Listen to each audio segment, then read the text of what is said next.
Let's get the very latest now from Jerusalem. Our correspondent Irris Makler is standing by. Irris, what can you tell us this hour? I'm going to start with that crossing that was opened for urgent supplies because it did lead to a break in the rocket fire from Gaza. So it almost felt like a humanitarian corridor, actually. But then as soon as that finished, the fire resumed and has been relentless and ongoing. There was a direct strike in the south of the country. Most of that fire has been in the south from Beersheba and Ashdod south, those two bigger towns, down to all the border settlements near the Gaza Strip border, near the actual Gaza border. There was a direct strike on some kind of agricultural enterprise there. I'm not exactly sure why it would be that the farmers were out. I interviewed a farmer this morning who said the rules were they weren't allowed to be. There were 10 migrant workers who were working there. 2 were killed, 2 are badly injured, and another 6 are also wounded, but not as badly as the others, and of course the 2 who have died. So it's been a very difficult hour, and the optimism with which it began is now lost here. One other thing I would like to say is that if you look across to the West Bank, it's an extraordinary day there too. There is a general strike and a day of rage. So nothing is open across the West Bank, and that includes East Jerusalem, shut tight.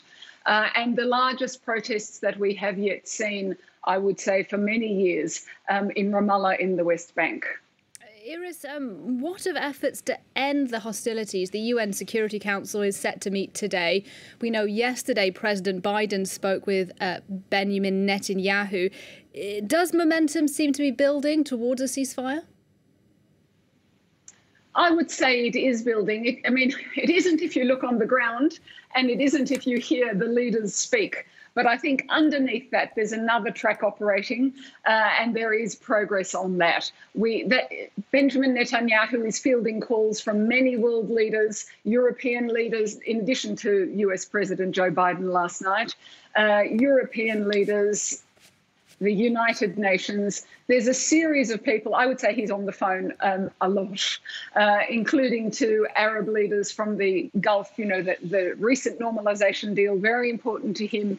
So there's pressure from there too. And in the past, it has only been pressure, Nadia, that has brought these hostilities to an end, if we look back to 2014 and earlier.